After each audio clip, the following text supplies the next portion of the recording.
មហាសមុទ្រធំជាគេបំផុតចំនួន5នៅលើពិភពលោកបើមើលផែនដីរបស់យើងពីទីអវកាសយើងនឹងឃើញផែនដីរបស់យើងភាគច្រើនគឺមានពណ៌ខៀវ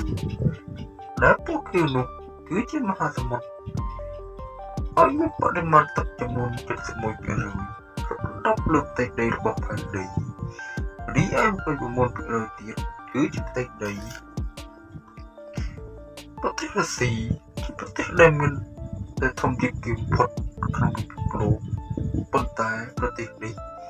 មានផ្ទៃកន្លះប្រហែលនឹងមហាសមុទ្រដែលតូចជាងគេប៉ុណ្ណោះនៅក្នុងវីដេអូនេះសូមលើកយកនៅមហាសមុទ្រចំនួន5ដែលគិតឈ្មោះថាជាមហាសមុទ្រដែលធំជាងគេបំផុតនៅលើពិភពលោកចឹងថាតើជាមហាសមុទ្រណាខ្លះតោះជិះតាមទាំងអស់គ្នាចំណុចថ្នាក់ទី1មហាសមុទ្រប៉ាស៊ីហ្វិកមហាសមុទ្រប៉ាស៊ីហ្វិកគឺជាមហាសមុទ្រធំជាងគេលំដាប់ទី1នៅក្នុងពិភពលោកដែលមានផ្ទៃកន្លះប្រមាណ 165,000 ប៊ីលានគីឡូម៉ែត្រការ៉េនិងជម្រៅដែលជ្រៅជាងគេក្នុងសមុទ្រនេះគឺ 11,022 ម៉ែត្រហើយសមុទ្រនេះមានបរិមាណទឹកប្រមាណ 710 លានគីឡូម៉ែត្រគូបមហាសមុទ្រនេះរកដណ្ដប់ 30% នៃផ្ទៃផែនដីនិងបរិមាណស្មើនឹង 30% នៃបរិមាណទឹកនៅលើផែនដីខ្សែអេក្វាទ័របានបែងចែកមហាសមុទ្រជាពីរគឺមហាសមុទ្រប៉ាស៊ីហ្វិកខាងជើងនិងមហាសមុទ្រប៉ាស៊ីហ្វិកខាងត្បូងនៅក្នុងភាសាឡាទីនប៉ាស៊ីហ្វិកមានន័យថាសន្តិភាព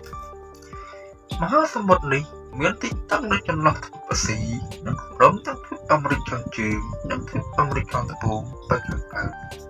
ចំណុចទី2មហាសមុទ្រអាត្លង់តិកមហាសមុទ្រអាត្លង់តិកគឺជាមហាសមុទ្រធំជាងគេលំដាប់ទី2នៅក្នុងពិភពលោក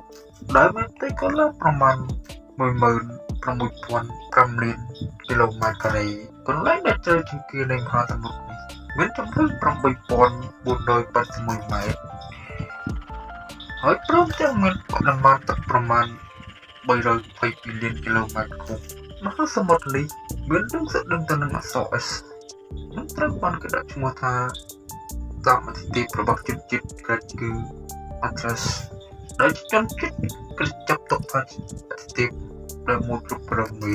មហាសមុទ្រនេះមានទីតាំងនៅចន្លោះទ្វីបអាមេរិកខាងជើងនិងត្បូងបែកខាងលិចប្រទេសទ្វីបអាហ្វ្រិកនិងទ្វីបអឺរ៉ុបបែកខាងកើតចំណុចទី3មហាសមុទ្រឥណ្ឌាមហាសមុទ្រឥណ្ឌាគឺជាមហាសមុទ្រធំជាងគេលំដាប់ទី3នៅក្នុងពិភពលោកដែលផ្ទៃកន្លះប្រមាណ 2.5 លានគីឡូម៉ែត្រការ៉េនិងចំណុចជ្រៅបំផុតនៃមហាសមុទ្រនេះគឺ 8,047 ម៉ែត្រនិងមានបរិមាណទឹកប្រមាណ 284 លានគីឡូម៉ែត្រគូបមហាសមុទ្រនេះរកដណ្ដប់ 20% នៃបរិមាណទឹកនៅលើផែនដីតាំងពីឆ្នាំ 800 មុនគ្រិស្តសករាជមកមហាសមុទ្រឥណ្ឌាគឺជាប្រទេសទឹកដ៏សំខាន់នៅក្នុងការប្រព្រឹត្តកម្មមហាសមុទ្រនេះមានទីតាំងជាប់ក្នុងទ្វីបអាស៊ីបែកខាងជើងទ្វីបអាស៊ីអានីបែកខាងកើតនិងទ្វីបអាហ្វ្រិកបែកខាងលិចចំណុចទី4មហាសមុទ្រភាគខាងត្បូងមហាសមុទ្រភាគខាងត្បូងឬហៅបានម្យ៉ាងទៀតថាមហាសមុទ្រអង់តាក់ទិកគឺជាមហាសមុទ្រធំជាងគេលំដាប់ទី4នៅក្នុងពិភពលោកដែលមានផ្ទៃកន្លះជាង 23.3 លានគីឡូម៉ែត្រការ៉េនិងជម្រៅជ្រៅបំផុតនៃមហាសមុទ្រនេះ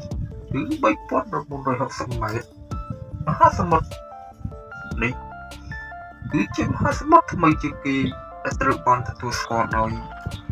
International Hydrographic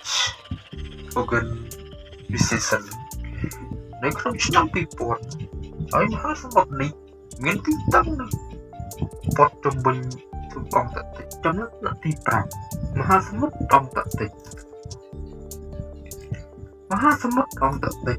គឺជាមហាសមុទ្រដោយជាងគេលំដាប់ទី5នៅក្នុងពិភពលោកដែលមានផ្ទៃកន្លះជាង14លានគីឡូម៉ែត្រការ៉េនិងជម្រៅជ្រៅបំផុតនៃមហាសមុទ្រនេះមានជម្រៅ1038ម៉ែត្រ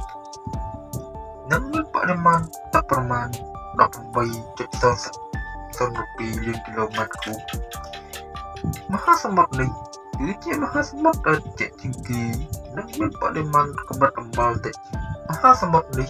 មានទំហំប្រហាក់ប្រហែលនឹងប្រទេសរុស្ស៊ី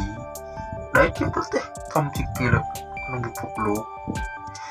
មហាសមុទ្រនេះមានទីតាំងនៅប៉ុលខាងជើងនៃទ្វីបអង់តាក់ផងដែរ